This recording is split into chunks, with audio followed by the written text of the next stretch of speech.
نحمده ونصلي على رسوله الكريم اما بعد فاعوذ باللہ من الشیطان الرجیم بسم اللہ الرحمن الرحیم۔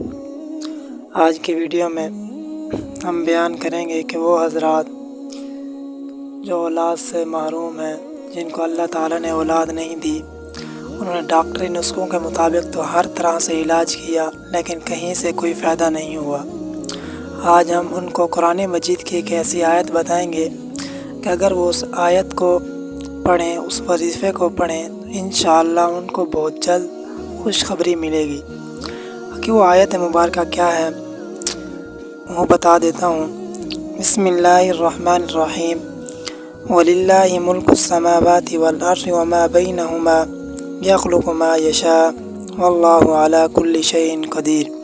یہ آیت مبارکہ ہے، اس کو پڑھنے کا طریقہ یہ ہے کہ 41 دن تک 300 دفعہ کسی میٹھی چیز پر پڑھ کر دم کر کے آدھا خاوند کھائے اور آدھا بیوی کھائے۔ انشاءاللہ اس عمل کو کرنے سے، اس وظیفے کو پڑھنے سے بہت جلد خوشخبری ملے گی۔ دوسرا طریقہ جو بہت زیادہ مشہور بھی ہے، بہت زیادہ مشہور ہے، کچھ خاص کر مکی صاحب نے بھی بتایا ہے، وہ یہ ہے کہ جو حضرات اولاد سے محروم ہوں وہ روزانہ 101 دفعہ سورہ کوثر بسم اللہ کے ساتھ پڑھے تو انشاءاللہ اسے بھی کامیابی حاصل ہوگی۔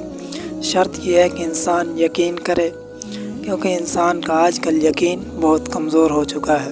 اگر یقین کر کے پڑھیں گے تو انشاءاللہ بہت جلد خوشخبری ملے گی۔